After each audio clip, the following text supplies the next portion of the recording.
எல்லா புகழும் புகழ்ச்சியும் ஏக இறைவனாம் அல்லாஹ் ஒருவனுக்கு உரித்தாக்கி அகிலத்தின் அருள்கொடையாக வந்துதித்த நமது உயிரினும் மேலான கண்மணி முஹம்மது ரசூலுல்லாஹி ஸல்லல்லாஹு அலைஹி வஸல்லம் அவர்கள் மீது ஸலவாத்தும் சலாமும் கூறியவனாக என் உரையை துவங்குகிறேன்.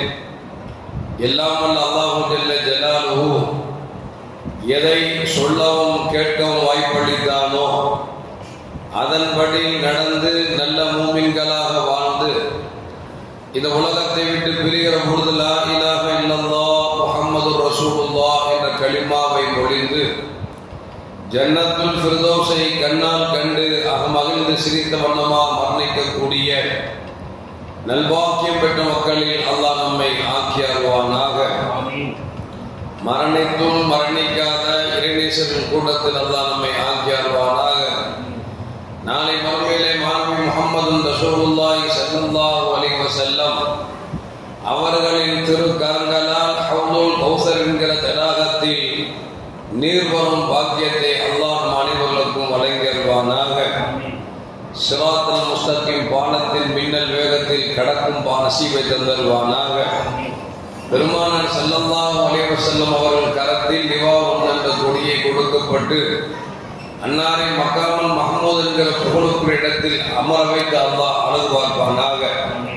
அன்னாரின் கரம் பிடித்து ஜன்னத்துல் ஃபிர்தௌஸ் என்ற உயர்ந்த சொர்க்கத்தில் அவர்கள் பணியாளர்களாக அல்லாஹ் நம்மை அங்கீகரித்துக் கொள்வானாக. எல்லா வற்றுக்கும் மேலாக இறை அன்பை பெற்று இறைவனை பார்த்து பரவசமடையக்கூடிய அவருடைய லிக்காவையும் ரிதாவையும் பெற்ற மக்களில் அல்லாஹ் நம்மை ஆக்கி அருள்வானாக. அவனின் கோபத்திற்கும் சாபத்திற்கும் ஆளான மக்களாக நம்மை ஆக்காமல் அல்லாஹ் பாதுகாத்துக் கொள்வானாக. இந்த பள்ளிவாசலில் தொன்று தொட்டு பெண்கள் பயானை ஏற்பாடு செய்து கொண்டிருக்கக்கூடிய இந்த சேவையை அல்லாஹ் கபூல் செய்வானாக. கியாமத் நாள் வரைக்கும் தொன்று தொட்டு நடைபெறுவதற்கும் அல்லாஹ் தௌஃபீக் செய்வானாக. இதிலே வந்து பங்கு பெறக்கூடிய அத்தனை மூமினுடைய உள்ளத்தில் இருக்கக்கூடிய எல்லா நாட்டு திட்டங்களையும் அல்லாஹ் நிறைவேற்றி தருவதோடு இங்கு கேட்கப்படக்கூடிய ஒவ்வொரு வார்த்தைகளும் செவியின் வழியாக உள்ளத்தை தொட்டு உண்மையான மூமின்களாக வாழக்கூடிய நல்ல முத்தகீன்களின் கூட்டத்தில் உங்களையும் என்னையும் நம் அல்லாஹ் ஆக்குவதோடு நாளை மறுமையிலே ஜன்னத்துல் ஃபிர்தௌஸ் என்ற உயர்ந்த சொர்க்கத்தை அடையக்கூடிய பெரும் பாக்கியத்தை அல்லாஹ் நம் அனைவருக்கும் தந்தருள்வானாக. அருமையான தாய்மார்களே, பெரியோர்களே, மாணவ சிறார்களே, ஏப்ரல் மாதம் வெயிலின் கொடுமை உச்சகட்டத்தை தொட்டுக் கொண்டிருக்கிறது. மே மாதம் என்றால்தான் நாம் எல்லாம் வெயில் அடிக்கும் என்று எண்ணிக்கொண்டிருக்கிற நேரத்தில் இன்றைக்கு ஏப்ரலிலேயே மேவை போன்று வெயில் அதிகமாக அடித்துக் கொண்டிருக்கிறது. இந்த வெயிலை நம்மால் தாங்க முடியவில்லை. இந்த வெயிலில் ஏசி இல்லாத வீடுகளில் ஒரு ஏசி வாங்க முடியவில்லையே என்கிற இயக்கமும் புழுக்கமும் அதிகரித்து கொண்டிருக்கிறது. இன்றைக்கு ஏழை வாழைகள் வீட்டில் கூட ஏசியில் இருக்க வேண்டிய சூழலுக்கு தள்ளப்பட்டிருக்கிறோம். காரணம், வெயிலின் கொடுமை அந்த அளவுக்கு இருக்கிறது. கண்மணி முஹம்மது ரசூலுல்லாஹி ஸல்லல்லாஹு அலைஹி வஸல்லம் சொல்வார்கள், இந்த வெயிலின் தாக்கமும் அதன் சூடும் இருக்கிறதே, நரகத்தில் மூச்சு காட்டுகின்றார்கள் பெருமானார் ஸல்லல்லாஹு அலைஹி வஸல்லம். அப்படி என்று சொன்னால் இப்போது அடிக்கக்கூடிய வெயிலின் உக்கிரகம் அனல் கடுமையாக இருக்கிறது என்று சொன்னால் இது நரகத்தின் மூச்சுக்காற்று என்று பெருமானார் ஸல்லல்லாஹு அலைஹி வஸல்லம் சொல்லுகிறார்களே, நரகத்தின் மூச்சுக்காற்றை கூட நம்மால் தாங்க முடியவில்லையே, ஏசி இல்லாமல் இருக்க முடியவில்லையே, வெளியே சென்றுவிட்டு வந்து தண்ணீர் குடிக்க முடியாமல் இருக்க முடியவில்லையே, அதிலும் குளிர்ந்த தண்ணீர் கிடைத்தால் நன்றாக இருக்குமே என்றெல்லாம் நினைக்கிறோம் என்று சொன்னால் நரகத்தின் மூச்சுக்காற்றின் தாக்கமே இந்த அளவுக்கு என்றால் நரகம் எந்த அளவுக்கு கொடூரமானதாக இருக்கும் என்பதை கொஞ்சம் யோசித்து பார்க்க வேண்டும். இங்கே வெளியே சென்று வந்து விட்டோம் என்று சொன்னால் வெளியே செல்லுகிற பொழுது பாட்டில்களில் தண்ணீர் எடுத்துக் கொள்கிறோம். வந்த பிறகு சென்ற இடங்களில் நாம் ஜூஸ்களை வாங்கி குடித்துக் கொள்கிறோம். வந்த பிறகு வீடுகளில் ஃபேனை ஏசியும் போட்டுக் கொள்கிறோம். எப்படியான ஒரு விதத்தில் இதனுடைய தாக்கத்தை நாம் தவிர்த்துக் கொள்கிறோம். மறுமை என்பது யாராலும் உதவி செய்யப்பட முடியாத, கேட்டாலும் கிடைக்க பெறாத ஒரு மோசமான இடம்தான் நரகம் என்பதை நாம் மறந்துவிடக்கூடாது.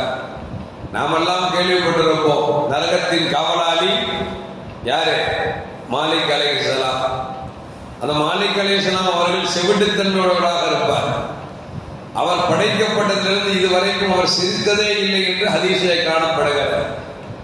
காரணம் கேட்கிற போது சொல்வார்கள், அல்லாஹ் நரகத்தை படைத்து அதன் காவலாளியாக எப்பொழுது மாலிக் அலைஹிஸ்ஸலாம் அவர்களை அல்லாஹ் நியமித்தானோ அன்றிலிருந்து மாலிக் அலைஹிஸ்ஸலாம் அவர்கள் சிரித்ததில்லை. காரணம், அந்த நரகத்தின் ஜுவாலையை நினைத்து அவர்களே சிரிக்கவில்லை என்று சொன்னால் நாம் நரகத்தை பற்றி சிந்திக்காமலே சிரித்துக் கொண்டிருக்கிறோம் என்பதை நினைத்து பார்க்கிற பொழுது நாம் எப்படி வாழ்ந்து கொண்டிருக்கிறோம் என்பதை நம்மால் விளங்க முடிகிறது. நாளை மறுமையிலே நரகத்தை இருக்கக்கூடிய மனிதன் தண்ணீர் தண்ணீர் என்று அலறுகிற பொழுது அந்த காவலாளி அழைத்து மாலிக் அலைஹிஸ்ஸலாம் அவர்களே எனக்கு தண்ணீர் தாருங்கள் என்று கேட்டார் என்று சொன்னால் அவரின் காதில் அந்த சத்தம் கேட்பதற்கு பல வருடங்கள் ஆன பிறகு அவர் காதில் விழுமா? தண்ணீர் தாருங்கள் என்று கேட்டால் அவர் காதை பிடித்துக் கொண்டு என்ன கேட்டா என்று சொல்லி அவர் கேட்பார். நீங்கள் திரும்ப அழுத்தமாக எனக்கு தண்ணீர் வேண்டும் என்று கேட்டால் ஓ தண்ணீரா என்று கேட்டு அங்கே தண்ணீர் என்ன கொடுக்கப்படும்? மனிதர்களை புண்களில் வரக்கூடிய சீல்சலத்தை அல்லாஹ் கொடுப்பான் என்று ஹதீஸில் வருகிறது. அந்த சீல்சலமும் எப்படி இருக்கும்? சீல்சலம் அந்த நெருப்பினால் மிகவும் கொடூரமான வெந்தலால் வேகப்பட்ட அந்த சீலை குடிக்க மனிதன் வாய்க்கு அருகாமல் கொண்டு போகின்ற பொழுது மனிதனின் உதடெல்லாம் சுருங்கி மேல் உதடு நெற்றிக்கும் கீழ் உதடு தாடிக்கும் வந்துவிடுமா? அந்த அளவுக்கு ஹதீஸிலே சொல்லப்படுகிறது.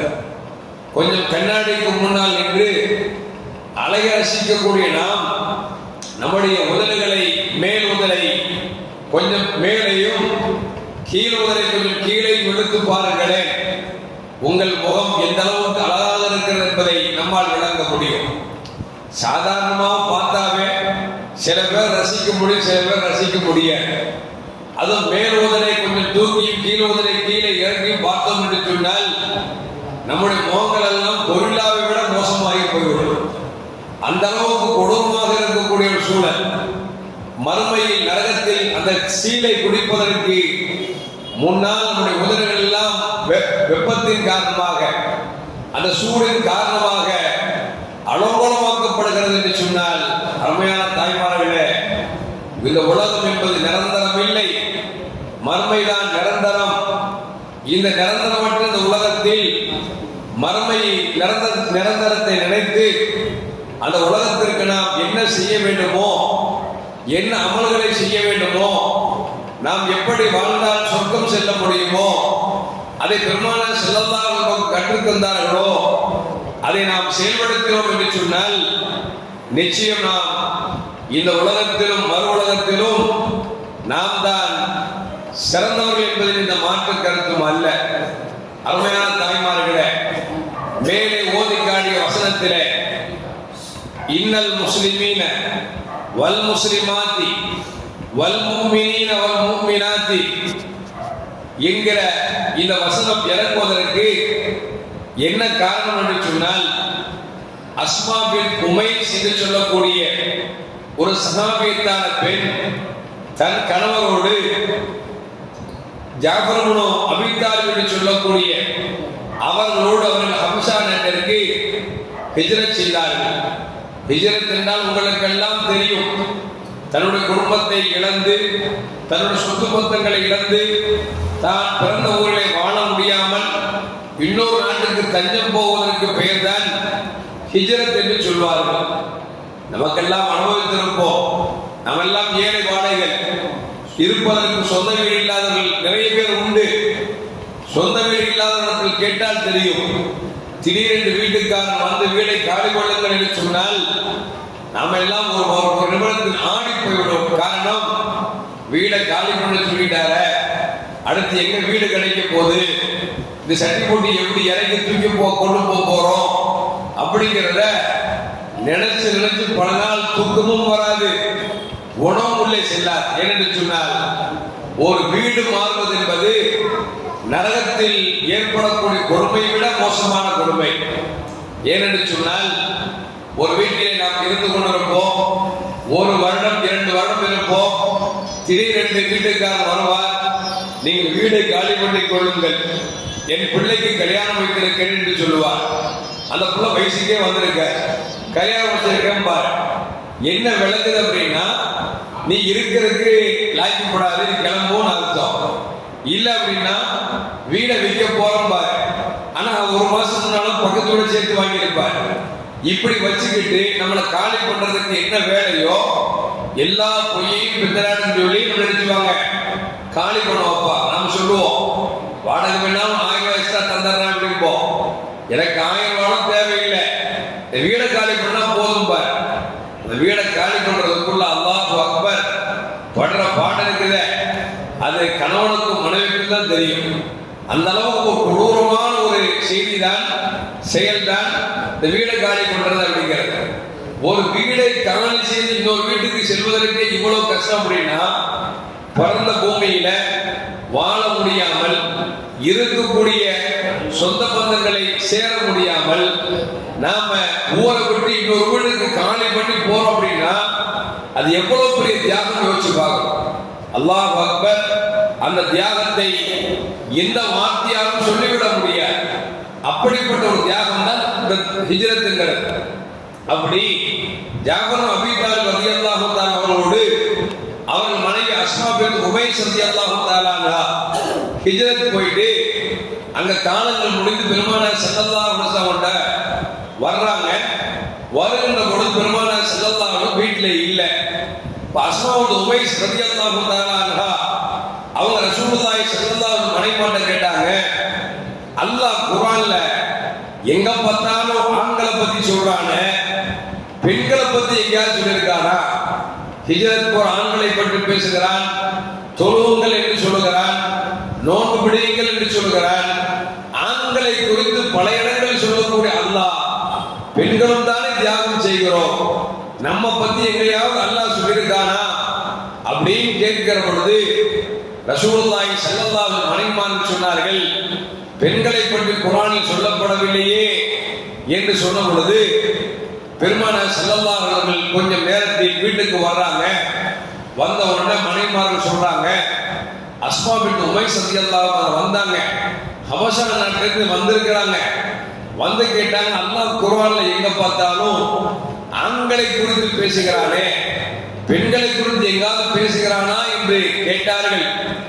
நான் இல்லை என்று சொன்னேன். மிகவும் மனவேதனை அடைந்தவர்களாக, ஆண்களோடு சேர்ந்து பெண்களும் தானே கஷ்டத்தை சுமக்கிறார்கள், அவர்கள் செய்யக்கூடிய நன்மைக்கு பின்னால் பெண்கள் தானே இருக்கிறார்கள்.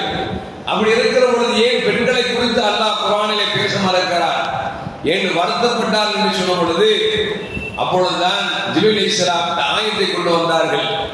இன்னல் முஸ்லிமீன வல் முஸ்லிமாத்தி, முஸ்லிமான ஆண்களும் முஸ்லிமான பெண்களும், வல் மூமினீன வல் மூமினாத்தி, முஸ்லிமான மூமினான ஆண்களும் மூமினான பெண்களும், வல் கானிதீன வல் கானிதாத்தி, இறைவனுக்கு கட்டுப்படக்கூடிய ஆண்களும் பெண்களும், உண்மை பேசக்கூடிய ஆண்களும் பெண்களும், பொறுமையாக இருக்கக்கூடிய ஆண்களும் பெண்களும் என்று சொல்லி இப்படி இந்த வசனத்தில் தான் அல்லாஹ் ஆண்களையும் பெண்களையும் ஆண்களையும் பெண்களையும் மாற்றி மாற்றி இந்த இடத்தில் அல்லாஹ் சொல்லுகிறார் என்கிற செய்தியை நமக்கு சபப நுஸூலாக நமக்கு சொல்லித் தருகிறார்கள். எதற்கு சொல்லுவார்கள் என்று சொன்னால், அருமையான மக்களே, இதில் அல்லாஹ் கடைசி சொல்லுகிற பொழுது சொல்கிறான், அஅத்தல்லாஹு லஹும் மக்ஃபிரத்தன் வ அஜ்ரன் அதீமா. இப்படி யார் உண்மையான மூமின்களாக முஸ்லிமான மனிதர்களாக இறைவனுக்கு கட்டுப்பட்டு வாழ்கிறார்களோ, யார் உண்மை பேசி வாழ்கிறார்களோ, யார் நோன்பு பிடிக்கிறார்களோ, தங்கள் மர்மஸ்தானத்தை கற்புகளை பாதுகாக்கிறார்களோ, அது ஆண்களாக இருந்தாலும் பெண்களாக இருந்தாலும் அவர்களுக்கு அல்லாஹ் ஜல்ல ஜலாலுஹு மக்ஃபிரத் என்கிற பாவ மன்னிப்பையும் உயர்தரமான அவர்களுக்கு கூலி வைத்திருக்கிறார் என்று சொல்லி அல்லாஹ் ஜல்ல ஜலாலுஹு சொல்லி காட்டுகிறார். அருமையான தாய்மார்களே, சொல்வார்கள் ஒரு ஆணின் வெற்றிக்கு பின்னால் ஒரு பெண் இருக்கிறார் என்று சொல்லுவார். உண்மையில் அப்படித்தான், அல்லாஹ் அதைத்தான் சொல்லுகிறார். ஒரு ஆணின் வெற்றிக்கு பின்னால் பெண் இருக்கிறார் என்பதைத்தான் அல்லாஹ் இந்த இடத்தில் முஸ்லிமான் ஆணும் முஸ்லிமான பெண்ணும், மூமினான் ஆணும் மூமினான பெண்ணும், கட்டுப்படக்கூடிய ஆணும் கட்டுப்படக்கூடிய பெண்ணும் என்று சொல்லி அல்லாஹ் ஜல்ல ஜலாலுஹு அடுக்கிக் கொண்டு வருகிறார் என்று சொன்னால் என்ன காரணம்? ஒரு ஆணின் வெற்றிக்கு பின்னால் பெண் இருக்கிறார் என்கிற அந்த தத்துவத்தை தான் அல்லாஹ் ஜல்ல ஜலாலுஹு இந்த வசனத்தில் சொல்லி காட்டுகிறார். அருமையான தாய்மார்களே, இன்னும் சொல்ல போனால் 114 சூறாக்களில் ஒரு சூறாவுக்கு பெயரை சூரத்துல் நிசா என்கிற பெயர் சூட்டப்பட்டிருக்கிறது என்று சொன்னால், நீங்கள் ஆணை விட நீங்கள் மோசம் போனவர்கள் அல்ல. ஆணுக்கு எப்படி இஸ்லாத்தில் மகத்துவம் இருக்கிறதோ, உயர்வு இருக்கிறதோ, அதுபோல் பெண்களாக இருக்கக்கூடிய உங்களுக்கும் மகத்துவம் இருக்கிறது. நம்ம எல்லாம் ஒரு செய்தியை கேள்விப்பட்டவர்கள் சொன்ன ஆச்சரியப்படுவோம். அல்லாஹ் ஜல்ல ஜலாலுஹு ஆதம் அலைஹிஸ்ஸலாம் அவர்களை மண்ணில் படைத்தார். ஆதம் அலைஹிஸ்ஸலாம் விலாயிலிருந்து ஹவ்வா அலைஹிஸ்ஸலாம் அவர்களை படைத்தார். ஹவ்வா அலைஹிஸ்ஸலாம் அவர்களை படைத்துவிட்டு ஆதம் அலைஹிஸ்ஸலாம் அவருக்கு அல்லாஹ் ஜல்ல ஜலாலுஹு ரூஹை ஊதிய பொழுது ஆதம் அலைஹிஸ்ஸலாம் எழுகிறார்கள். எழுந்து பார்த்தால் ஹவ்வா அலைஹிஸ்ஸலாம் பக்கத்தில் படுத்திருக்கிறார். பார்த்த உடனே ஆதம் அலைஹிஸ்ஸலாம் எழுந்தவுடன் போய் தன்னுடைய மனைவி ஹவ்வாவை முத்தம் கொடுக்க போனார்கள். அல்லாஹ் சொன்னா, என்ன அவசரப்படுறீங்க, எதுக்கு அவசரம் அப்படின்னு கேட்டான். இல்ல பார்க்க அழகா இருக்குது, அதெல்லாம் முத்தம் கொடுத்துடலாம் அப்படின்னு சொல்லி நான் நினைக்கிறேன் என்று சொல்லும் பொழுது அல்லாஹ் சொன்னானா, சும்மா உங்க விளையாட்டு படைக்கப்பட்ட பெண்ணுதான், அவள் அழகாகத்தான் இருக்கிறாள், அவளை முத்தம் கொடுக்க வேண்டும் என்று சொன்னால் சும்மாலாம் கொடுக்க முடியாது, மகர கொடுக்கும். கணவன் மனைவியாக வாழ்வதாக இருந்தால் மகரை கொடுக்க வேண்டும் என்று சொன்ன பொழுது என்ன மகர் கொடுக்கிறது ஆதம் கேட்டார். அல்லாஹ் சொன்னா, முஹம்மது ரசூலுல்லாஹி ஸல்லல்லாஹு அலைஹி வஸல்லம் என்கிற மா மனிதர் உலகத்தில் எல்லா உயிரினங்களை விட, எல்லா மனிதர்களை விட, எல்லா நபிமார்களை விட, எல்லா ரசூல்மார்களை விட ஏன் சொர்க்கமும் நரகமும் படைக்கப்பட்டிருக்கிறது என்று சொன்னால் அந்த நபிகளே என்று சொன்னால் எதுவும் படைக்கப்பட்டிருக்காது. அந்த நபியின் மீது நீங்கள் ஸலவாத்து சொல்லிவிட்டு மகராக நீங்கள் ஆக்கி அதற்கு பிறகு நீங்கள் உங்களுடைய உடல் தேவைகள் நிறைவேற்றிக் கொள்ளுங்கள் என்று சொல்லி இறைவன் சொல்ல ஆதம் அலைஹிஸ்ஸலாம் ஸலவாத்தை சொன்ன பிறகு அவர்கள் ஹவ்வா அலைஹிஸ்ஸலாம் மனைவியாக மாற்றப்பட்டு தாங்கள் கணவன் மனைவியாக வாழ்ந்தார் என்பதை வரலாறு நமக்கு சொல்லி காட்டுகிறது. எனவே அவசரப்பட்டு முத்திரம் கொடுத்துடக்கூடாது. விளங்குச்சுங்களா? அப்ப ஸல்லல்லாஹு அலைஹி வஸல்லம் எதுக்கு சொல்றான் அப்படின்னா, ஒரு ஆதம் அலைஹிஸ்ஸலாம் விலாயத்தில் படைக்கப்பட்ட பெண்ணாக இருந்தாலும் அந்த பெண்ணை பார்த்த ஒரு ஆண் கவர்ச்சி அடைகிறான் என்று சொன்னார். அந்த பெண் எந்த அளவுக்கு அழகாக இறைவன் படைத்திருக்கிறான் என்பதை கொஞ்சம் யோசித்து பார்க்க வேண்டும். அதனால் தான் பெருமானார் ஸல்லல்லாஹு அலைஹி சொல்வார்கள், அத்துன்யா மத்தா வ கைரு மத்தாஇ துன்யா அல் மர்அத்து ஸாலிஹா. உலகத்தில் இருக்கக்கூடிய எல்லா பொருட்களும் சுகம் அனுபவிப்பதற்கு தான். உலகத்தில் எதை எடுத்துக் கொள்ளுங்கள், நாம் எல்லாம் பெரிதாக எதை நினைப்போம்? தங்கத்தை நினைப்போம். பெண்களை பொறுத்த வரைக்கும் தங்கம் வந்தது சொன்னால் அவர் பெரிதாக நினைப்பார்கள். தங்கத்தை விட உயர் ரகமான பொருட்கள் உலகத்தில் நிறைய இருக்கிறது. முத்துக்கள் இருக்கிறது, மாணிக்கங்கள் இருக்கிறது, வைரங்கள் இருக்கிறது, வைடூரியங்கள் இருக்கிறது. உலகத்தில் எப்படிப்பட்ட எத்தனை கோடிகள் கொடுத்தாலும் ஒரு பெண்ணுக்கு ஈடாக உயர்ந்த பொருளாக உலகத்தில் எதுவும் கணிக்கப்படாது. காரணம், நபிகள் நாயகம் ஸல்லல்லாஹு அலைஹி வஸல்லம் துன்யாவில் இருக்கக்கூடிய எல்லா வஸ்துக்களும் அது சுகத்திற்காகத்தான் அது அல்லாஹ் படைத்திருக்கிறார். ஆனால் சுகத்தில் ஆக சுகமாக, ஆக உயர் ரகமான ஒரு பொருளாக, ஒரு படைப்பாக ஒன்றை படைத்திருக்கிறார் என்று சொன்னால் பெருமானார் சொன்னார்களே, கைரு மத்தாஇ துன்யா அல் மர்அத்து ஸாலிஹா. நல்ல பெண் என்று பெருமானார் ஸல்லல்லாஹு அலைஹி வஸல்லம் சிலாகத்தில் சொல்கிறார் என்று சொன்னால், அருமையான தாய்மார்களே, உங்களை விட உலகத்தில் உயர்ந்த படைப்பு ஒன்றும் இல்லை. நீங்கள் இல்லை என்று சொன்னால் நாங்கள் இல்லை, நீங்கள் இல்லை என்று சொன்னால் அடுத்த சமூகம் இல்லை, நீங்கள் இல்லை என்று சொன்னால் உலகத்தில் எதுவும் இல்லை என்பதில் எந்த மாற்று கருத்தும் அல்ல. அருமையான தாய்மார்களே, நீங்கள் இருப்பதால் தானே நீங்கள் குழந்தைகளை கொடுக்கிறீர்கள். அந்த குழந்தைகள் இருப்பதால் தான் காலங்கள் உருளோட அவர்கள் பிள்ளைகளை பெற்றெடுக்கிறார்கள். அப்படி என்று சொன்னால் மனிதன் இருக்கும் வரைக்கும் தான் வணக்கங்கள் இருக்கும். மனிதன் எப்பொழுது உருவாவது நின்று போய்விடுகிறதோ அப்பொழுது வணக்கம் நின்று போய்விடும் என்று சொன்னால், உலகத்தில் வணங்குவதற்கு மனிதர்கள் இருக்கிறார்கள் என்று சொன்னால் அதற்கு காரணம் நீங்களாகத்தான் இருக்கிறீர்கள். எனவேதான் பெருமானார் சொல்வார்கள், நல்ல பெண் தான் உலகத்தில் அவர்கள் தான் ஆக சிறந்தவர்கள் என்பதை நபிகள் நாயகம் ஸல்லல்லாஹு அலைஹி வஸல்லம் சொல்லியிருந்தார்கள். அதனால் தானே பெருமானார் ஸல்லல்லாஹு அலைஹி வஸல்லம் உங்களை குறித்து இப்படி சொல்வார்கள். இந்த ஹதீஸை அபூ ஹுரைரா ரலியல்லாஹு தஆலா அவர்கள் நமக்கு சொல்லி காமிக்கிறார்கள். பெருமானார் ஸல்லல்லாஹு அலைஹி வஸல்லம் ഖൈറുன் நிசா இம்ராத்து, பெண்களில் சிறந்தவர் யார் தெரியுமா? இதா நவரத் இலைஹா சர்ரத்துக, ஒரு பெண்ணை பார்த்தார் என்று சொன்னால், கணவன் தன் மனைவியை பார்த்தார் என்று சொன்னால் மகிழ்ச்சி தருவாளே அவள்தான் நல்ல பெண் என்று பெருமானார் ஸல்லல்லாஹு அலைஹி வஸல்லம் சொல்கிறார்கள். அந்த பெண்ணிடத்தில் கணவன் ஏதாவது ஒரு ஏவினார் என்று சொன்னார், கட்டளையிட்டார் என்று சொன்னால் அந்த கட்டளைக்கு முழுமையாக கட்டுப்படுவார். அது மட்டுமல்ல, கணவன் சம்பாதிப்பதற்காக வெளியே சென்று விட்டால் தன்னுடைய மானத்தை, தன்னுடைய கற்பை, ஆண் சேகரித்து வைத்திருக்கிற பொருட்களை, அவன் மூலியமாக உண்டான குழந்தைகளை அவள் பாதுகாப்பார் என்று பெருமானார் ஸல்லல்லாஹு அலைஹி வஸல்லம் சொல்லித் தருகிறார் என்று சொன்னால், அருமையான தாய்மார்களே, ஒரு குடும்பம் சீர்பெற வேண்டும் என்று சொன்னால், குழந்தைகள் சீர்பெற வேண்டும் என்று சொன்னால், நல்ல குடும்பமாக வாழ வேண்டும் என்று சொன்னால், நல்ல தலைமுறைகளை உருவாக்க வேண்டும் என்று சொன்னால், உங்கள் கரத்தில் அல்லாஹ் கொடுத்திருக்கிறான் என்பதை மட்டும் நீங்கள் மறந்துவிடக் கூடாது. எனவேதான் பெருமானார் ஸல்லல்லாஹு அலைஹி சொல்வார்கள், நாளை மறுமையில் அல்லாஹ் ஒவ்வொருவரை குறித்து அவர்களை பற்றி கேட்கப்படும். குழந்தைகளை குறித்து தாய்மாரத்தில் பெற்றோருக்கு கேட்கப்படும். அவனை எப்படி வளர்த்தாய், அவனை எப்படி படிக்க வைத்தாய், அவனுக்கு என்ன நல்லொழுக்கங்களை கொடுத்தாய், அவனை இறைவனை வணங்கக்கூடிய நல்ல முத்தைக்கனாக ஆக்கினாயா என்றெல்லாம் அல்லாஹ் யாரை கேட்பான் என்று சொன்னால் ஒரு தாயைத்தான் கேட்பான் என்று சொன்னால், அல்லாஹ் உங்களுக்கு பொறுப்பை கொடுத்திருக்கிறார்.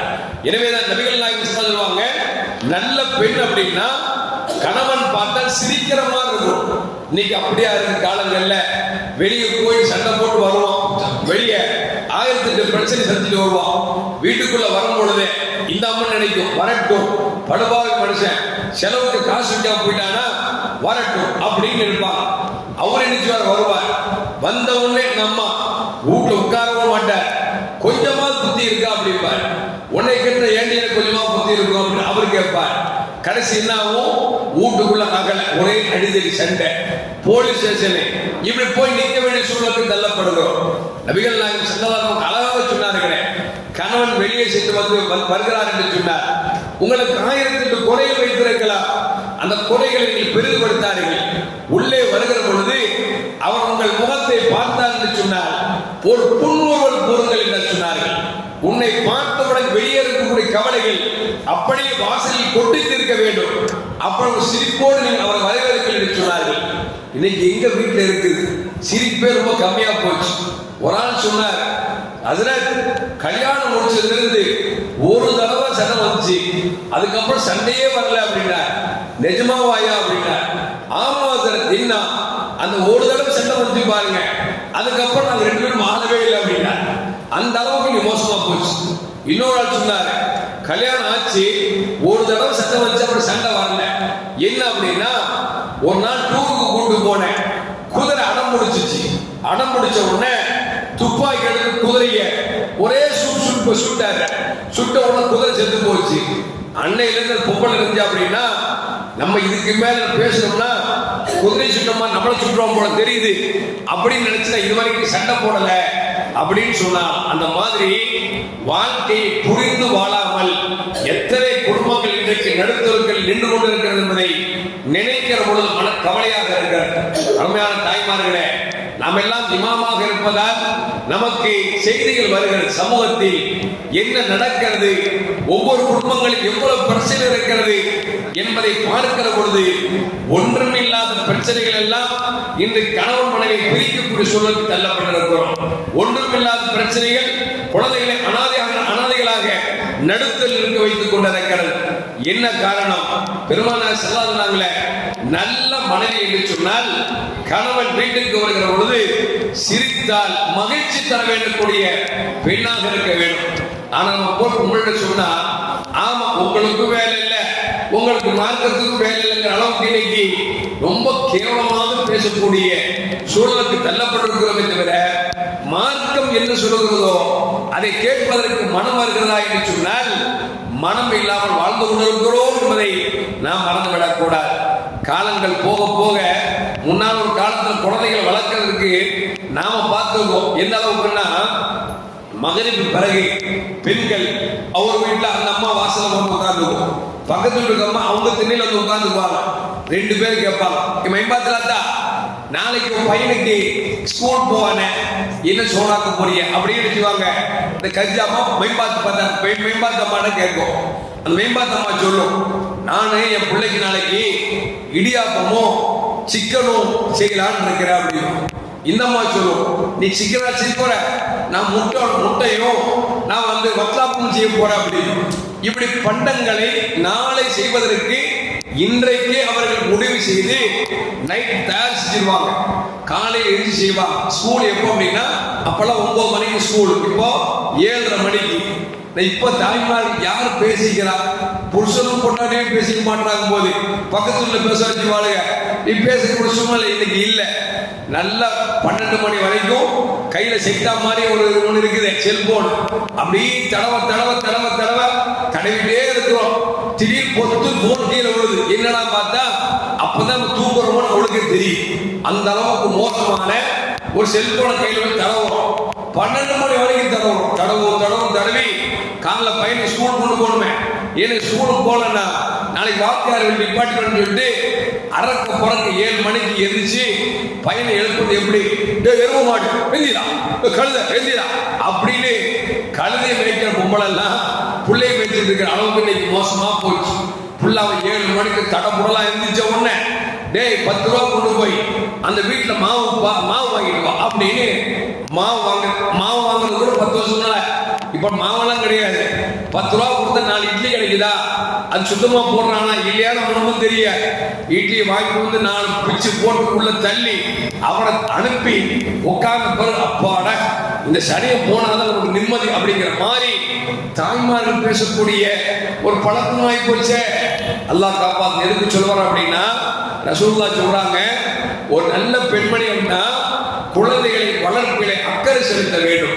குழந்தைகளுடைய நல்லொழுக்கங்களை கற்றுக் கொடுக்க வேண்டும்.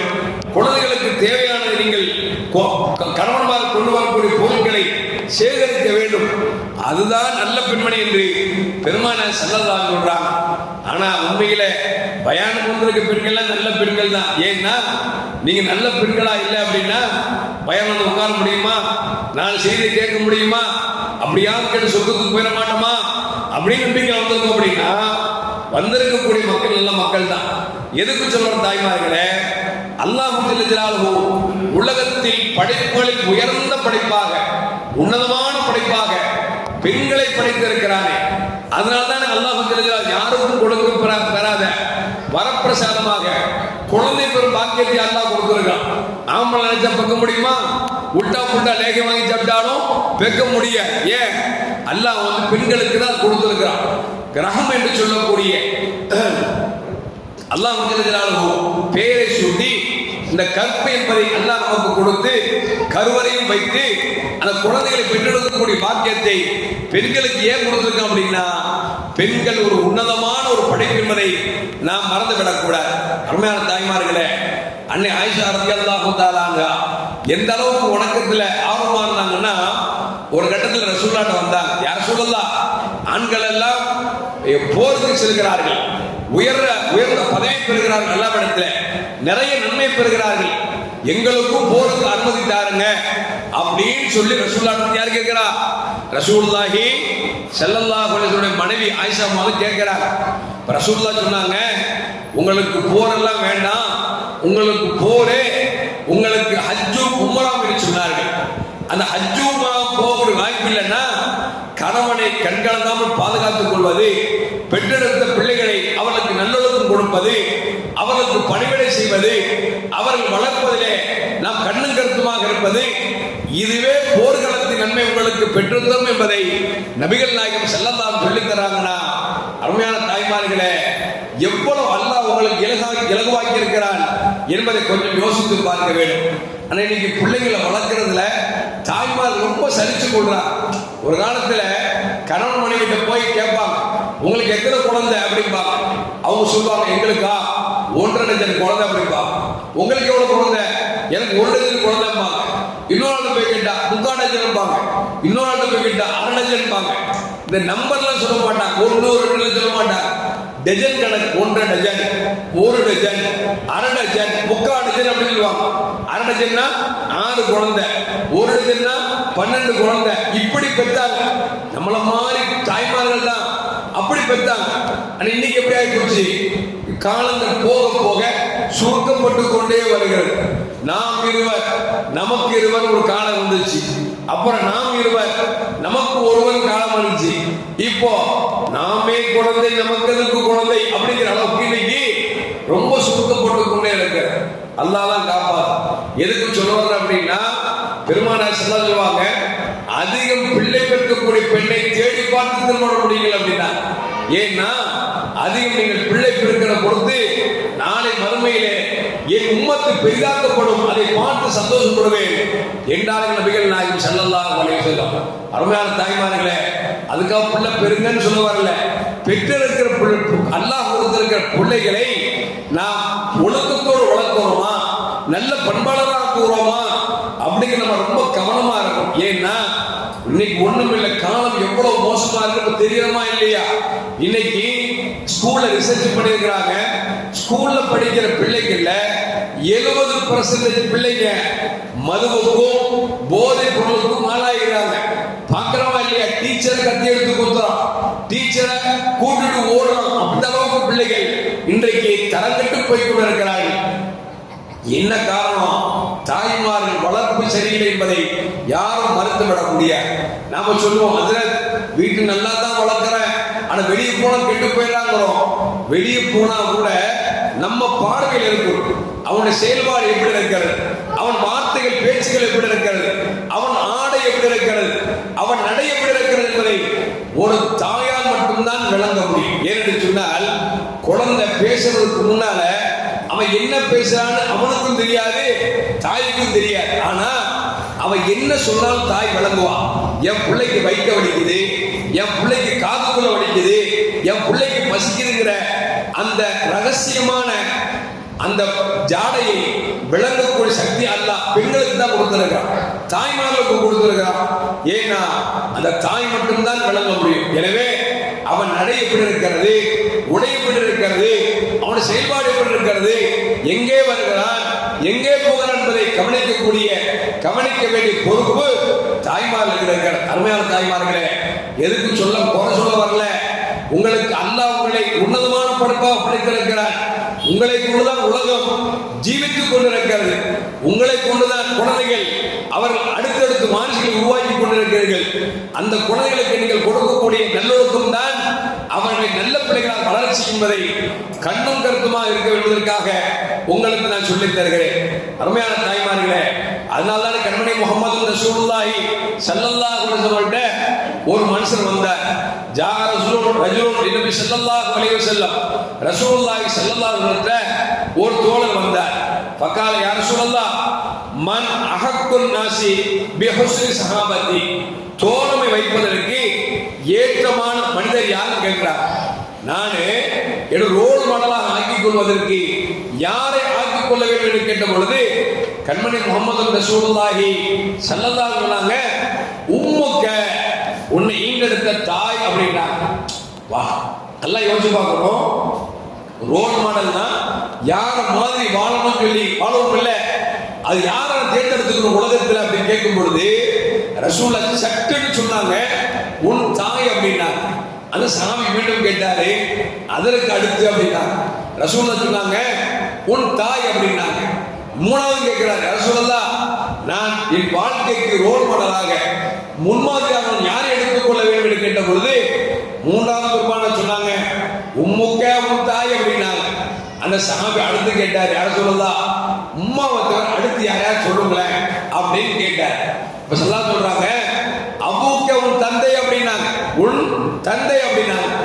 ஒரு ரோல் மாடலாக வாழ்வதற்கு முன்மாதிரியாக ஆக்குவதற்கு நபி சுட்டி காமித்த ஆள் யார் அப்படின்னா பெத்த தாயி, பெற்றெடுத்த தாய், பெற்றெடுத்த அன்னை என்று பெருமானார் சொன்னார்கள்.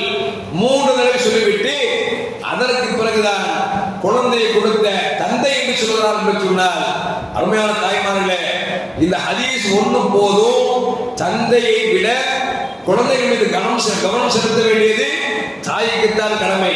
அது மட்டுமல்ல, குழந்தைகளுக்கு சொல்லிக் கொள்கிறோம். இன்னைக்கு ரோல் மாடலாக யாரையாரோ எடுத்துக்கிறோம். சினிமா நடிகர் எடுத்துக்கிறோம், நாடக நடிகர் எடுத்துக்கொள்கிறோம். இப்படி ரோல் மாடல் எவையெல்லாம் கண்டவன் எடுத்துக்கொள்கிறோம். காரணம் என்ன அப்படின்னா, சினிமா மோகனமை ஆர்ப்பரித்துக் கொண்டது. இவன் பேரை சொன்னா விசில் அடிக்கிறோம், அவன் பேரை சொன்னா கை தட்டுறோம்.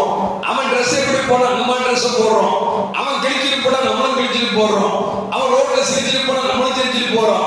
இந்த அளவுக்கு ஒரு மோசமான சூழ்நிலைக்கு இந்த சமூகம் தள்ளப்பட்டிருக்குன்னா அல்லாஹ் காப்பாத்து. இளைஞர்களுக்கும் சொல்லிக் கொள்வது என்று சொன்னார். அருமையான இளைஞர்களே, உங்களுக்கு ரோல் மாடலை பெருமானார் சொல்லி காமிக்கிற பொழுது உங்கள் தாய்ங்கிறாங்க. ஆனா நம்ம பிள்ளைகிட்ட போய் ரோல் மாடல் தாய் வச்சுங்களேன் சொல்றான், ஒன்ன போய் அதை சொல்ல ரோல் மாடல்னாங்க அப்படி தாய் எடுத்துக்கிட்டு யோசிக்கிறான். உலகத்தில் விளைவிக்கணும். உலகத்தில் 2 உயிர் மட்டும்தான் எதையும் எதிர்பார்க்காமல் தங்கள் பிள்ளைகளுக்கு அர்ப்பணிக்கக்கூடிய 2 உயிர் என்று சொன்னால் பெற்றோர்கள் மட்டும்தான். உலகத்தில் யாரின் நட்பு கிடைத்தாலும் சரி, அது எவ்வளவு பெரிய நடிகராக இருந்தாலும் சரி, அரசியல்வாதியாக இருந்தாலும் சரி, அது பெரும் கோடீஸ்வரனாக இருந்தாலும், எவன் பழகினாலும் அவன் நம்மிடத்திலிருந்து ஏதாவது எதிர்பார்த்து கொண்டிருப்பான். எதிர்பார்க்காமல் எவனும் நம்மளோடு பழக மாட்டான். ஆனால் எதையும் எதிர்பார்க்காமல் 2 உயிர் வாழ்கிறது என்று சொன்னால் அது ஈந்தெடுத்த பெற்றோர்கள் மட்டும்தான் என்பதை இளைஞர்களும் மனதில் வைத்துக் கொள்ள வேண்டும். அருமையான தாய்மார்களை பார்க்கிறோம் அல்லவா, நம்முடைய பெற்றெடுத்த பிள்ளைகளை +2 படிக்கிறோம், காலேஜ் சேர்க்கிறோம். காலேஜ் சேர்க்கிற பொழுது 3 வருஷம் கோர்ஸ் அப்படின்னா அப்பா அம்மா நினைக்கிறாங்க, சரி பிள்ளைக்கு 3ஆம் வருஷம் முடியும் போது நல்ல மாப்பிள்ளை பார்த்து கல்யாணம் பண்ணி வைக்கலாம் அப்படின்னு சொல்லி மாப்பிள்ளை பார்த்தா, மாப்பிள்ளை பார்க்கறது பிள்ளைக்கு முகமெல்லாம் சுத்தி இருக்கு. ரொம்ப ரொம்ப கோபப்படுறா. என்னமா அப்படின்னா, இப்பெல்லாம் கல்யாணம் வேணாங்கிறல்ல, என்ன அவசரம் அப்படின்னு உமாவை திட்டுறா, பாப்பாவை திட்டுறா. சரி படிச்சு முடிச்சுட்டு பார்க்கலாம் அப்படின்னா பாப்பா புரோக்கரை கூப்பிட்டு, புரோக்கரே என் புள்ள நல்ல பையனா இருக்கிறான், அவனுக்கு மூக்கு முடியுமா, நல்ல மாப்பிள்ளா பாரு அப்படின்னு சொன்னா அந்த புள்ள சொல்லுது, மூக்கு முடியெல்லாம் வேணாம், நான் வாய் வயிறுமா இருக்கிறேன் அப்படின்னு. ஏன்னா ஏற்கனவே தவறா போய் இன்னைக்கு லவ்ங்கிற பேர்ல ரொம்ப மோசமா போயிட்டு இருக்க. அல்லாஹ் காப்பாத்து. அருமையான தாய்மார்களே, பிள்ளைகளை பெற்றெடுத்து வளர்க்கிறோம், பிள்ளைகளுக்காக சேகரிக்கிறோம். உண்ணாமல் உறங்காமல் நம்மை தன்னைத்தானே தியாகம் செய்து பிள்ளைகளை வளர்க்கிறோம். ஆனால் ஒரு கட்டத்தில் பிள்ளைகள் நம்மை காப்பாற்றும், நமக்கு மகிழ்ச்சியை தரும், சந்தோஷத்தை தரும் என்று நினைக்கக்கூடிய நேரத்தில் நம்முடைய வயிற்றில் புளியை கரைக்கக்கூடிய அளவிற்கு ஒரு மாற்றானோடு போகக்கூடிய ஒரு சூழலுக்கு தள்ளப்படுகிறோம். மாற்றானோடு போய்விடுகிறார். தாய் போலீஸ் ஸ்டேஷன்ல போய் கம்ப்ளைண்ட் பண்றாங்க, ஊர் மக்கள்கிட்ட சொல்றாங்க. கடைசியில் பிடிச்சி போலீஸ் ஸ்டேஷன் நின்றா அவ சொல்றா, எனக்கு தாய் வேண்டாம், தந்தை வேண்டாம், இவன் தான் வேண்டிக்கிறா. தாய் காலில் விழுறா, அம்மா உன்னை பெற்றெடுத்து வளர்த்தேனே, உன் தகப்பன் குடிகாரனாகிவிட்டதே, உன்னை படிக்க வேண்டும் ஆசைப்பட்டேனே, உன்னை படிக்க வைத்தேனே, என்னை இப்படி நடுக்கல் நிற்க வைக்கிறாயே, உன் காலில் விழுகிறேன் என்று சொன்னாலும் காலை முதலிட்டு சொல்லுகிறார், இனிமேலாம் உனக்கு தேவையில்லை, என் வாழ்க்கைக்கு எனக்கு புருஷன் பார்க்கறது எனக்கு தெரியும் அப்படின்னு சொல்லி உதவிட்டு போகக்கூடிய சூழலை பார்த்து கொண்டிருக்கிறோம் என்று சொன்னார். அருமையான தாய்மார்களே, இந்த நிகழ்வு நடக்க கொடுத்திருக்கிற குழந்தைகளை நல்லொழுக்கம் உள்ள பிள்ளைகளாக வளர்க்கிற பொழுது இது போன்ற அவமானத்திற்கும் கேவலத்திற்கும் ஆளாக்கப்பட மாட்டோம் என்பதில் எந்த மாற்று கருத்தும் அல்ல. அருமையான தாய்மார்களே, ரசூலுல்லாஹி ஸல்லல்லாஹு அலைஹி வஸல்லம் பாருங்களேன், கைருக்கும் கைருக்கும் லி அஹ்லிஹி வ அன கைருக்கும் லி அஹ்லி என்று சொன்னார்கள். என்ன சொல்றாங்க? உங்களில் சிறந்தவர் யார் தெரியுமா? உங்கள் மனிதத்தில் யார் சிறந்தவரோ அவர்தான் உண்மையில் அல்லாஹ்விடத்தில் சிறந்தவர் என்று நபிகள் நாயகம் ஸல்லல்லாஹு அலைஹி வஸல்லம் சொல்றாங்க. என் குடும்பத்தில் நான் சிறந்தவன் என்று பெருமானார் ஸல்லல்லாஹு அலைஹி சொல்றாங்க. அப்படின்னா ஒரு கணவன் நல்லவனா கெட்டவனா அப்படிங்கிறத தாய்மார்களே கொஞ்சம் காது கொடுத்து கேளுங்கள். நீங்க சொன்னாதான், என் வீட்டுக்காரன் நல்லவன் சொன்னாதான் அவன் அல்லாஹ்விட நல்லவன். நீ வீட்டுக்காரன் கெட்டவன் சொன்னா அல்லாஹ்விட கெட்டவன் சொல்லி நீங்கள் சொன்னால்தான் அது நடக்கிறது என்று சொன்னால் அல்லாஹ் உங்களுக்கு எவ்வளவு பெரிய பவர் கொடுத்திருக்கான் பாருங்களேன். இதை நம்ம தெரியாம நாம அசால்ட்டா உதாசீனப்படுத்தி கொண்டு செல்கிறோம். சொல்லிட்டு பெருமானா சொல்றாங்க, மா அக்ரமன் நிசா இல்லா கரீமுன். நல்ல மனுஷன் எந்த பொம்பளை கேவலமா பார்க்க மாட்டான், கண்ணியமா பார்ப்பான். யாரு பொம்பளை ரொம்ப கேவலமா பார்ப்பான் அப்படின்னா எவனிடத்தில் தீய குணம் இருக்கிறதோ, எவனிடத்தில் தீய பண்பாடுகள் இருக்கிறதோ அவன் தான் பெண்களை கேவலமாக நினைப்பான் என்று கண்மணி முஹம்மது ரசூலுல்லாஹி ஸல்லல்லாஹு அலைஹி வஸல்லம் நமக்கு சொல்லி காட்டுகிறார்கள். எனவே தாய்மார்களே, அல்லாஹ் உங்களை உன்னதமான படைப்பாக படைத்திருக்கிறார். உங்களை தான் ரோல் மாடலாக இருக்கிறார். உங்கள் கணவன் நல்லவனா தீயவனா என்பதை இறைவன் தீர்ப்பு செய்வது சொன்னால் உங்கள் தீர்ப்பு தான் மகேசன் தீர்ப்பாக இருக்கிறது என்றெல்லாம் பெருமானார் ஸல்லல்லாஹு அலைஹி வஸல்லம் சொல்லிவிட்டு சொல்றாங்க. அந்த பெண்கள் கணவன் சம்பாதிக்கிற பொழுது எப்படி சம்பாதிக்கிறான்னு பார்க்கிறோம். இன்னைக்கு அப்படிலாம் இல்லைங்க. புருஷன் சம்பாதிக்கிறானோ இல்லையோ வீட்டுக்கு இவ்வளவு கொடுக்கணும். அவன் எப்படி சம்பாதிக்கிறான் அப்படிங்கிற நமக்கு தேவையில்லை. பக்கத்து வீட்டுல ஃப்ரிட்ஜ் இருக்கா, நம்ம வீட்டுல ஃப்ரிட்ஜ் வேணும். பக்கத்து வீட்டுல ஏசி இருக்கா, நம்ம வீட்டுல ஏசி வேணும். பக்கத்து வீட்டுல சொந்த வீடா, நமக்கும் சொந்த வீடு வேணும். அவன் பங்களா கட்டி இருக்கானா, நமக்கும் பங்களா கட்டணும். அவன் எப்படி சம்பாதிக்கிறான், நம்ம எப்படி சம்பாதிக்கிறோம்? அல்லாஹ் அவனுக்கு கொடுத்துருப்பான், நம்ம கொடுத்துருக்க மாட்டான். டார்ச்சர் பண்ணி பண்ணி எந்த அளவுக்கு அப்படின்னா திடீர்னு பார்த்தா கோடிக்கணக்கான காசு கொண்டுவான். என்ன அப்படின்னா அப்ப சந்தோஷம் கொண்டாடி, ஆஹா நம்ம இன்னைக்கு வீட்டுக்கார் லட்சம் கொண்டு வந்துட்டார், கோடி கொண்டு வந்துட்டார் அப்படின்னு சந்தோஷமா இருப்பான். 10 நாள் கழிச்சு பார்த்தா பின்னால் போலீஸ்காரன் வருவான். என்ன அப்படின்னா இந்த ஏடிஎம்ல காசு எடுத்துட்டு போகணும் வீட்டுக்காரனா அப்படின்னு புடிச்சு போகும்போதுதான் ஐயோ என் வீட்டுக்காரன் செஞ்சா அப்படின்னு சொல்லிட்டு நமக்கு அப்பதான் வருத்தப்படுகிறோமே தவிர காசு வருகிற பொழுது இந்த காசு எப்படி வந்துச்சு, ஹலாலான முறையா ஹராமான முறையா அப்படின்னு சிந்திக்கிறது மட்டுமல்ல, இறைவன் சிலரை மேம்படுத்தி வைத்திருப்பார், சிலரை கீழ்படுத்தி வைத்திருப்பார். இறைவன் எதை கொடுக்கிறானோ அதை போதும் என்கிற மனதோடு ஏற்றுக்கொள்ளக்கூடிய பெண்கள் தான் நல்ல பெண்களை தவிர அக்கம் பக்கத்தில் வாழ்வதை பார்த்து நம்பானதோ அப்படி இருக்கிறவர்கள் ஆசைப்படக்கூடிய பெண் நல்ல பெண் அல்ல என்பதை கண்மணி முஹம்மது ரசூலுல்லாஹி ஸல்லல்லாஹு அலைஹி வஸல்லம் சொல்லித் தருகிறார்கள்.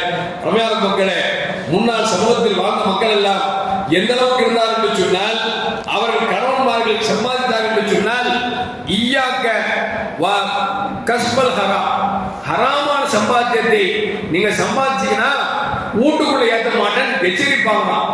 நம்ம மக்கள் அப்படி இல்லையே. இன்னைக்கு அல்லாஹ் காப்பாது.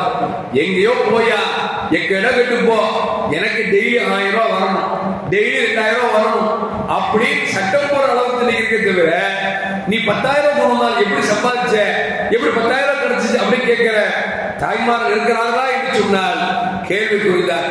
அருமையான தாய்மார்களே, எதுக்கு சொல்லுவது அப்படின்னா, ஒரு நல்ல குடும்பமாக வாழ வேண்டும் என்று சொன்னால், நல்ல பிள்ளைகளை உருவாக்க வேண்டும் என்று சொன்னால், நல்ல சமூகத்தை உருவாக்க வேண்டும் என்று சொன்னால் அது தாய்மார்களால் மட்டும்தான் முடியும் என்பதை நாம் மறந்து விடக்கூடாது. அருமையான தாய்மார்களே, இவ்வளவு பொறுப்பு இருக்க சஹாபாக்கள் சஹாபித்தான பெண்கள் வணக்க வழிபாடுகளிலும் தங்களை அவர்கள் தன் காலத்தை கழித்திருக்கிறார் என்பதை வரலாறு நமக்கு சொல்லி காட்டுகிறது. ஒரு கட்டத்தில் பெருமானார் ஸல்லல்லாஹு அலைஹி வஸல்லம் அவர்கள் தன் மனைவி ஜுவைரியா ரலியல்லாஹு தஆலா அன்ஹா அவங்க ஃபஜ்ர் தொழுகும் பொழுது ரசூலுல்லாஹ் தொழுதுட்டு வெளியே போறாங்க. போயிட்டு வீட்டுக்கு லுஹாவுடைய நேரத்தில் வர்றாங்க. வந்து பார்த்தா ஜுவைரியா ரலியல்லாஹு தஆலா அன்ஹா ஃபஜ்ர் எங்கே தொழுதார்களோ அங்கு உட்கார்ந்து வணக்கத்தில் ஈடுபட்டு கொண்டே இருக்கிறார்கள். ரசூலுல்லாஹ் வந்து கேட்டாங்க, ஜுவைரியா ஃபஜ்ர் தொழுகை இடத்தை விட்டு எந்திரிக்கலையா? இல்லை யா ரசூலல்லாஹ், நான் வணக்கம் செய்து கொண்டே இருக்கிறேன், இறை தொடர்பை அதிகப்படுத்திக் கொண்டே இருக்கிறேன் என்று சொன்ன பொழுது ரசூலுல்லாஹ் சொன்னாங்க, ஏம்மா சிரமம் எடுத்துக்கிற, ரொம்ப கஷ்டம் எடுத்துக்காத அப்படின்னு சொல்லிட்டு ரசூலுல்லாஹ் சொன்னாங்க, உனக்கு 4 கலிமாவை சொல்லி தருகிறேன். அந்த கலிமாவை சொல்லி கொடுத்தா சொன்னால் இவ்வளவு நேரம் செஞ்ச அந்த அமலுக்கு அது ஈடாகிவிடும் என்று பெருமானார் ஸல்லல்லாஹு அலைஹி அவர்கள் சொல்கிறார்கள். அது என்னவென்று சொன்னால், சுப்ஹானல்லாஹி வ பிஹம்திஹி அதத ஹல்கிஹி வ ரிதா நஃப்ஸிஹி வ ஸினத் அர்ஷிஹி வ மிதாத கலிமாத்திஹி என்கிற 4 கலிமாவை ஓதினால் ஃபஜ்ரிலிருந்து துஹா வரைக்கும் உன் நேரத்தை வணக்கத்தில் ஈடுபட்டாய் அல்லவா, அந்த நன்மையை விட இந்த கலிமாவை சொன்னால் உனக்கு நன்மை கிடைக்கும் என்று பெருமானார் ஸல்லல்லாஹு அலைஹி அவர்கள் சொன்னார் என்பதை இப்னு அப்பாஸ் ரலியல்லாஹு தஆலா அவர்கள் சொல்லி காட்டுகிறார்கள். அது மட்டுமல்ல அருமையான முஸ்லிம்களே, இப்படி பார்க்கிற பொழுது சஹாபித்தான பெண்கள் வணக்க வழிபாடுகளில் மிகவும் ஆர்வமாகவும் மிகவும் அதை செய்வதிலே இறை தொடர்பை வைத்திருக்கிறார் என்பதை வரலாறு நமக்கு சொல்லி காட்டுகிறார். அது மட்டுமல்ல அருமையான தாய்மார்களே, இன்னைக்கு தாய்மார்கள் இன்னைக்கு சினிமா முகத்துல தங்கள் ஆடைகளை நடைமுறைகளை ஆக்கிக் கொண்டதால் நம்மை பார்க்கிற பிள்ளைகளும் அப்படியே ஆக்கிக் கொள்கிறார்கள். குழந்தை பெக்கிறோம், சின்ன 2 வயசு பிள்ளைக்கு ட்ரெஸ் எடுக்கும்போது எப்படி எடுக்கிறோம் அப்படின்னா, அரை கால் இருக்கக்கூடிய அளவுக்கு கவுன் எடுக்கிறோம். அந்த குழந்தை கவுன் போட்டுச்சுன்னா பார்க்க அழகாகத்தான் இருக்கும். ஆனா அந்த குழந்தை வளர வளர முழு ஆடை உடுத்துமா அப்படின்னா உடுத்தாது. என்ன காரணம்?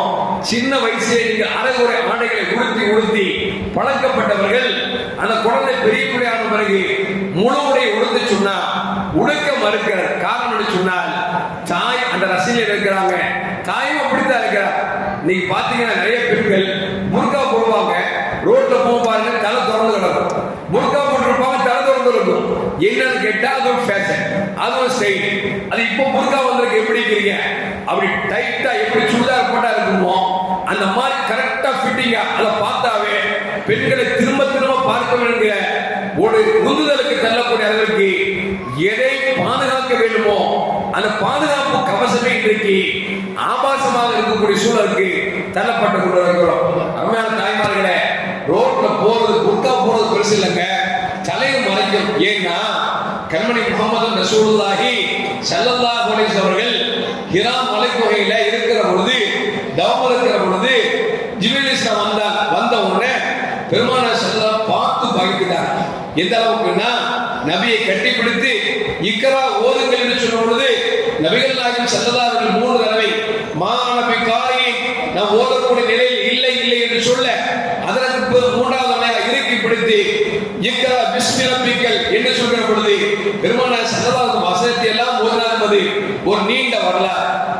அப்படி ஜிப்ரீல் அலைஹிஸ்ஸலாம் அவர்களை முழு ரூபத்தில் பெருமானார் ஸல்லல்லாஹு அலைஹி 2 தடவை பார்த்தார்கள். ஒன்று ஹிரா மலைக்குகையில் வைத்து பார்த்தார்கள், 2வது மேராஜுக்கு போகும்போது பார்த்தார்.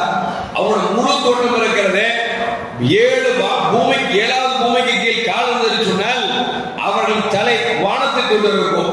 ஒரு ரெக்கை விரித்தார் என்று சொன்னால் உலகமெல்லாம் மூடிக்கொள்ளும். அவ்வளவு பிரம்மாண்டமான படைப்பு ஜிப்ரீல் அலைஹிஸ்ஸலாம். அவர்கள் எந்த நபிமாரும் உருவத்தில் பார்த்ததில்லை. கண்மணி முஹம்மது ரசூலுல்லாஹி ஸல்லல்லாஹு அலைஹி வஸல்லம் மட்டும்தான் முழு ரூபத்தில் பார்த்திருக்கிறார்கள். முழு ரூபத்தில் பார்த்து பெருமானார் ஸல்லல்லாஹு அலைஹி வஸல்லம் கதீஜா அம்மா போய் சொல்றார், ஜம்மிலூனி எனக்கு போர்வை புத்துங்கள் என்று சொல்லி பெருமானார் சொன்ன பொழுது கதீஜா அம்மா கேட்டாங்க, என்ன நடந்துச்சு? இந்த மாதிரி நாமூஸ் அக்பர் என்று சொல்லக்கூடிய ஜிப்ரீல் அலைஹிஸ்ஸலாம் வந்திருக்கிறார் என்று சொன்ன பொழுது கதீஜா அம்மா ரசூலுல்லாஹ் பிடிச்சி வலது பக்கம் நிக்க வச்சுட்டு இப்ப நிக்கிறாங்களா பாருங்கன்னாங்க. ஆமா இருக்கிறாங்க. இடது பக்கத்துல ரசூலுல்லாஹ் நிப்பாட்டி வச்சுட்டு இப்ப நிக்கிறாங்களா பாருங்க அப்படின்னா, முன்னால வச்சுட்டு இப்ப நிக்கிறாங்களா, ஆமா நிக்கிறாங்க. பின்னால வச்சுட்டு நிக்கிறாங்களா, நிக்கிறாங்க. கதீஜா அம்மா நினைச்சாங்கன்னா தன் தலையில் போட்டிருக்கிற முக்காடை அவிழ்த்து விட்டு இப்ப இருக்காங்களான்னு கேட்டாங்க. சொன்னாங்க போயிட்டார் அப்படின்னா. எப்படி உங்களுக்கு தெரியும்னா சொன்னாங்க, ரஹமத்துல்லாஹி மலக்குமார்கள் பெண்கள் தலையை திறந்து வைத்தால் ரஹமத்துல்லாஹி மலக்குமார் ஓடிடுவார்கள் என்று சொல்லி தௌராத்தில் சொல்லப்பட்டிருக்கிறது. எனவே நான் தலையை திறந்த பொழுது ஜிப்ரீல் இருக்கிறார்கள், ஜிப்ரீலா இருக்க வாய்ப்பு இல்லை, அதனால் தலை திறந்தேன். இப்போது இல்லை என்று சொல்லுங்கள். அப்படி என்று சொன்னால் அவர்தான் ஜிப்ரீல் என்று சொல்லி கதீஜா அம்மா சொன்னாங்க. அப்படின்னா அருமையான தாய்மார்களே, வாழ்க்கையில் கணவன்மார் சம்பாதிக்கிறார்கள், நம்மிடத்தில் கொடுக்கிறார்கள், நமக்கு பரக்கத்து இல்ல, ரஹ்மத்து இல்ல அப்படின்னா என்ன காரணம்? ரோட்ல போகும்போது தலையை திறந்து கொண்டு போனா எந்த ரஹ்மத்து மலக்கும் உங்கள்கிட்ட வருவார்? எந்த மலக்குமாரும் உங்கள்கிட்ட ரஹ்மத்தோடு வருவாங்க? வரமாட்டாங்க. அதனால தலை இருக்கிறது எப்படி உடலை மறைப்பது அவசியமோ அதுபோல் முடிகளை மறைப்பது அவசியம். இதை நீங்கள் செய்தால்தானே உங்க பிள்ளைகள் செய்வார்கள். நாமே செய்யவில்லை என்று சொன்னால் பிள்ளைகளுக்கு செய்ய போகிறார்கள். எனவேதான் பெருமானார் ஸல்லல்லாஹு அலைஹி வஸல்லம் சொன்னாங்க, ஐயுமா இம்ராத்தி நஸாத் சியாபஹா, எந்த பெண் வீடு அல்லாத இடங்களில் தங்கள் ஆடைகளை கலட்டுகிறார்களோ, பார்க்கிறோம் அல்லவா, வீட்டிலிருந்து புறப்படும் போது நல்ல புர்கா போட்டு மூஞ்சி மூடி கண்ணு மட்டும் தெரியுற அளவுக்கு பத்தினி பெண்ணா போவாங்க. சினிமா தேட்டருக்கு போனா திறந்துருவாங்க, எல்லாத்துக்கும் பீச்சுக்கு போனா திறந்துடுறாங்க, கல்யாணத்துக்கு போனா திறந்துடுறாங்க. என்ன காரணம் அப்படின்னா, உடுத்திருக்கிற சேலை வெளியே தெரியணுமா, போட்டிருக்கிற நகை தெரியணுமா, வீட்டுல இருந்து போகும்போது இந்த பூனை பால் குடிக்குமா அப்படிங்கிற மாதிரி வெளியே போயிட்டு சினிமா தேட்டருக்கு திறக்கிறோம் அப்படின்னா அங்க திறக்கிறது வீட்லயே மூடணும். வீட்லயே திறந்துட்டு போலாமே, ரோட்ல பாக்குறோமா இல்லையா, பொட்டு வச்ச பையனா இருப்பான், மாட்டு மாத்தாக இருப்பான், அவனும் நம்ம பிள்ளை எப்படி இருக்க அப்படின்னா அழகான புர்கா போட்டு கண்ணு மட்டும் தெரிகிற அளவுக்கு சுத்த சூப்பியா நிக்குது. எப்படி நிக்குது? அவன் கெஞ்சிட்டு நிக்குது, அவன் அடி வாங்கிட்டு நிக்குது, அழுதுட்டு நிக்குது. பார்க்கும் போதுதான் மனசு பதறுது. எவன் பத்த பிள்ளையோ ஒரு காப்பி பயில்ட்ட, ஒரு குடியார பயில்ட்ட, கஞ்சாவுக்கு அடிமையானவன்ட்ட போய் நம்ம பிள்ளை செருப்படி வாங்கிட்டு வருத்தப்பட முடியாது. நம்மளால என்ன செய்ய முடியுது? என்ன காரணம்? ரசூலுல்லாஹ் சொன்னாங்க, வீடு அல்லாத இடங்களில் எந்த பெண் தன் ஆடை அகற்றுகிறாளோ அல்லாஹ் தன் ரஹ்மத் என்கிற ஆடையை விட்டு அவன் தூரமாக்குகிறான் என்று கண்மணி முஹம்மது ரசூலுல்லாஹி ஸல்லல்லாஹு அலைஹி வஸல்லம் சொன்னார்கள். அருமையான தாய்மார்களே, அன்னை ஃபாத்திமா ரலியல்லாஹு தஆலா பற்றி நாம் எல்லாம் கேள்விப்பட்டிருப்போம். உலகத்தில் மிகப்பெரிய பெண்களுக்கு வழிகாட்டியாக, பெண்களுக்கு ரோல் மாடலாக வாழ்ந்தவர்கள் அன்னை ஃபாத்திமா ரலியல்லாஹு தஆலா. அவங்க வாழ்க்கையில இப்படி துஆ செய்வாங்க, யா அல்லாஹ், நான் வெளியே போயிட்டா பிற ஆண்களுக்கு என்னை கெடவின் ரூபத்தில் காமிப்பாயா அப்படின்னு சொல்லி துஆ செய்வாங்களாம். ஒரு கட்டத்துல ஃபாத்திமா ரலியல்லாஹு வீட்டுக்கு பக்கத்துல ரசூலுல்லாஹி ஸல்லல்லாஹு அலைஹி வஸல்லம் அவங்களும் அலி ரலியல்லாஹு அன்ஹு பேசிட்டு இருப்பாங்க. அப்பொழுது அலி ரலியல்லாஹு வீட்டுக்கு ஒரு வயசான கிழவி வருகிற காட்சி பெருமானார் ஸல்லல்லாஹு பார்த்து சொல்லுவாங்க, அலியே, உங்க வீட்டுக்கு யாரோ ஒரு வயசானமா போற மாதிரி இருக்குது, போய் கவனிச்சுட்டு வாங்கப்பா. அடிதான் வேகம் வீட்டுக்கு வருவாங்க. அந்த உடனே வீட்டுல சலாம் சொல்லுவாங்க, பாத்திமா அஸ்ஸலாமு அலைக்கும் அப்படிப்பா. வலைக்கும் சலாம். நானும் வாப்பா வந்து பேசிட்டு இருந்தோம், வீட்டுக்கு யாரோ ஒரு கிளவி வந்ததாக சொன்னாங்களே, யார் வந்திருக்கா அப்படின்னா, யாரும் வரலையே. அப்ப நீ வந்தியா? அப்ப நான் தான் வந்தேன்.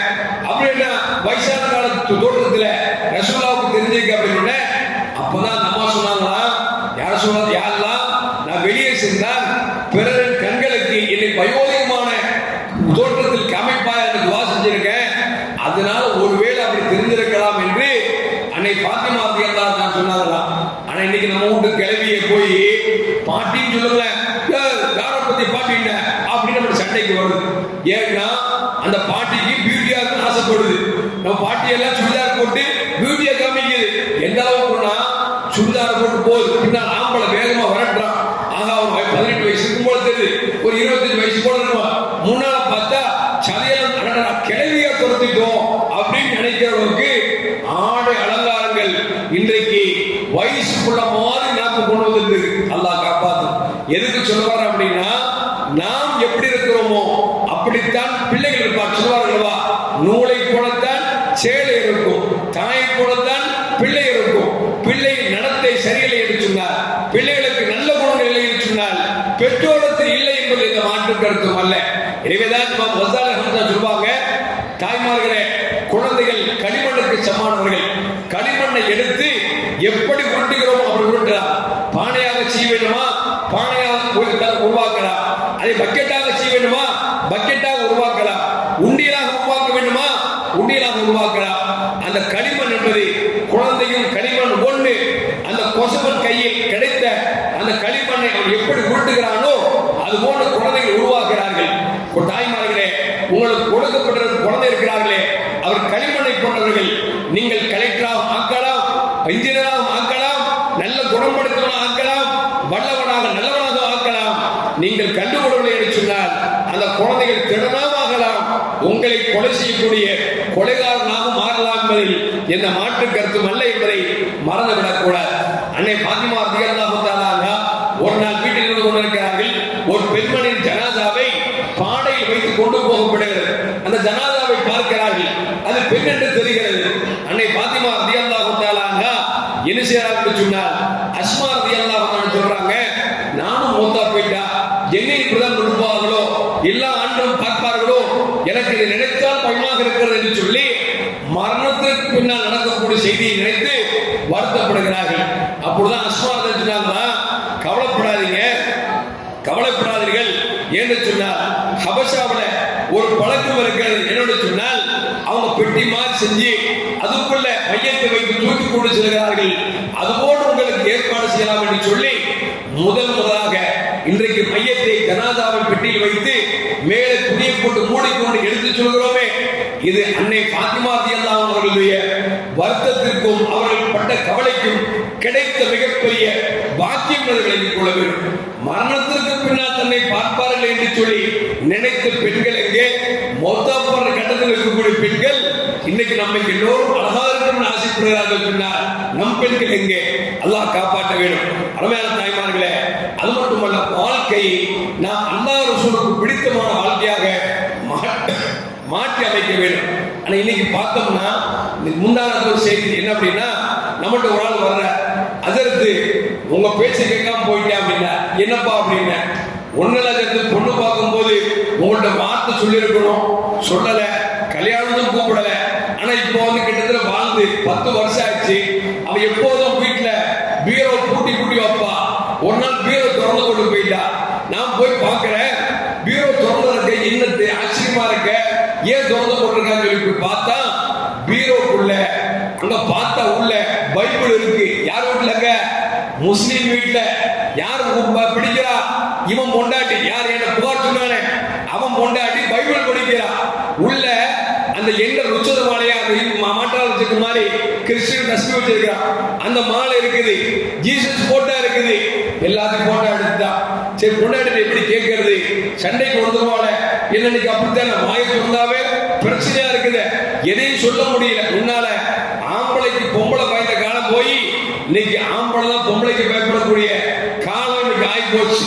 அவன் கடைசியில் ஒரு 4 நாள் பொறுத்து பார்த்துட்டு கேட்டான், ஏம்மா நம்ம வீட்டுல பீரோக்குள்ள அது லாக்கர்ல பைபிள் இருக்குத, அந்த இந்து கிறிஸ்டின் கொண்டாடக்கூடிய அந்த மாலை இருக்குத, உள்ள ஜீசஸ் போட்டா இருக்குத, நமக்கு இதுக்கு என்ன சம்மதம் அப்படின்னு அவ சொல்றா, உனக்கு தெரியாதா, நான் 2020 நான் கிறிஸ்டியா மாறிட்டேனே அப்படிங்கிறான். எங்க போய் சொல்லுவீங்க? எவ்வளவு கேவலம்! ஒரு முஸ்லீமோடு வாழ்ந்து கொண்டிருக்க ஒரு பெண்மணி, அவன் முஸ்லீமோடு திருமணம் முடித்திருக்கிறான், அதற்கு தான் திருமணம் முடிச்சிருக்காரு. ஆனா பீரோக்குள்ள என்ன இருக்குது? பைபிள் இருக்குது. அல்லாஹ் காப்பாத்துறோம். இந்த சமூகத்தை எங்க போய் சொல்லுவீங்க? ஏன் ஆதம் பாக்குறது இங்க நடந்த ஒரு செய்தி சொல்றாங்க. ஒருத்தீங்க ஒரு நபருக்கு கல்யாணம் நாளை என்று சொன்னால் அதுக்கு முதல் நைட்ல சர்ச்சுக்கு மாதாவுக்கு போய் ஒரு பட்டு சேலை எடுத்து உடுத்துறாங்க. கண்ணால பாக்குறேன். எப்ப கேட்கும் பொழுது என்ன அப்படின்னா, வீட்டுல பொத்த சொன்னாங்க சொல்லி நம்ம முஸ்லீம் பொம்பளை நம்ம குடும்பத்துக்காரங்க நாளைக்கு மகனுக்கு கல்யாணம் என்ன நடக்குது? ஜீசஸுக்கு போய் பட்டு சேலை போத்துறாங்கன்னா இவளுக்கு மார்க்கத்துக்கு என்ன சம்பந்தம் இருக்குது? இவ எப்படி பிள்ளை உண்மையான பிள்ளை பெற்றெடுத்திருப்பா? இவ எப்படி நாளைக்கு சொர்க்கத்துக்கு பிள்ளை அனுப்புவா? இவ எப்படி சொர்க்கத்துக்கு போவா? அல்லாஹ் காப்பாற்றும். அருமையான தாய்மார்களே, உலகம் என்பது சொற்பமான வாழ்க்கை தான். தடுக்கி விழுந்தால் செத்து விடுகிறார், சாப்பாடு சாப்பிடுகிறார், விக்கி விட்டால் செத்து விடுகிறார்.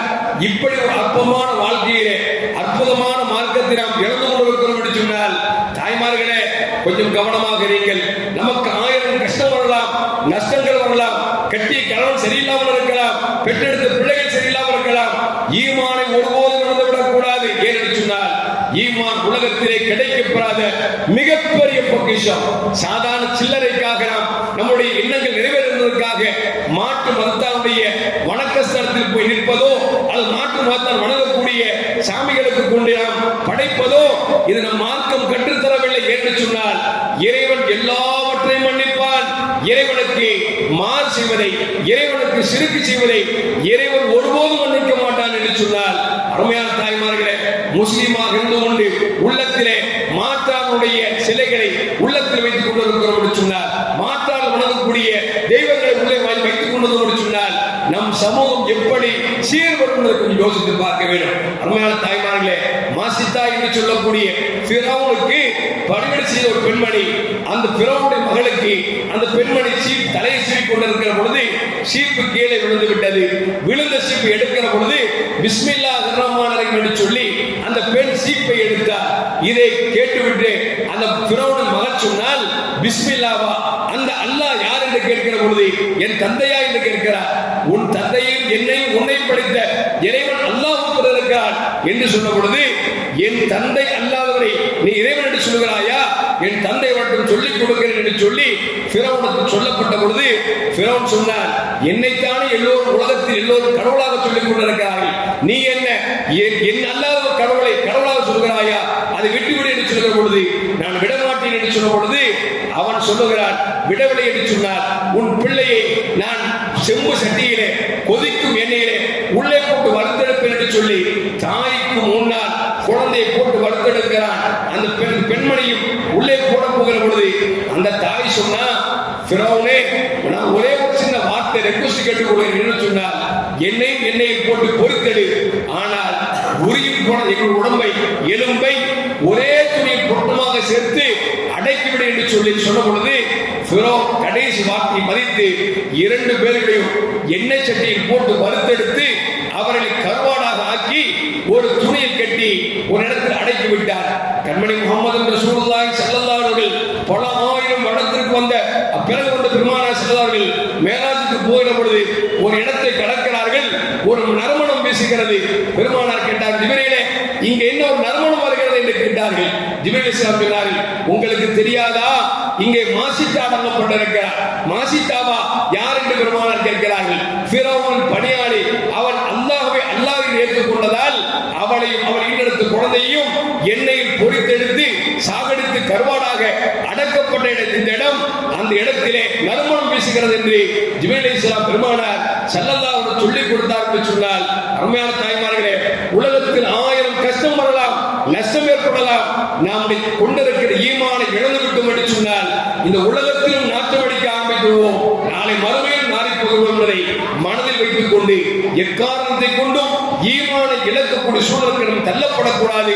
நம் பிள்ளைகள் ஈமானை விட்டு வெளியே சென்று விடக்கூடாது என்பதை தாய்மார்கள் கண்ணும் கருத்துமாக இருக்க வேண்டும். எல்லாம் வல்ல அல்லாஹ் ஜல்ல ஜலாலுஹு எப்படி ஈமான் இலகுவாக எந்த சிரமமும் இல்லாமல் மூமினாக பிறக்கச் செய்து மூமினாக வாழச் செய்தானோ, உண்மையான மூமினாக வாழ்ந்து மரணிக்கிற பொழுது யூசுப் அலைஹிஸ்ஸலாம் கேட்டார்களே, தவஃபனி முஸ்லிமன் வஅல்ஹிக்னி பிஸ்ஸாலிஹின், இறைவா, என்னை முஸ்லிமாக மரணிக்க செய்து நாளை மறுமையிலே நல்லவனோடு சேர்த்து வைப்பாயாக என்று யூசுப் அலைஹிஸ்ஸலாம் கேட்டார்களே, அந்த துஆவிற்கு சொந்தக்காரனாக அல்லாஹ் என்னையும் உங்களை ஆக்கி அருள்வானாக. அஸ்ஸலாமு அலைக்கும் வரஹ்மத்துல்லாஹி வபரகாத்துஹு.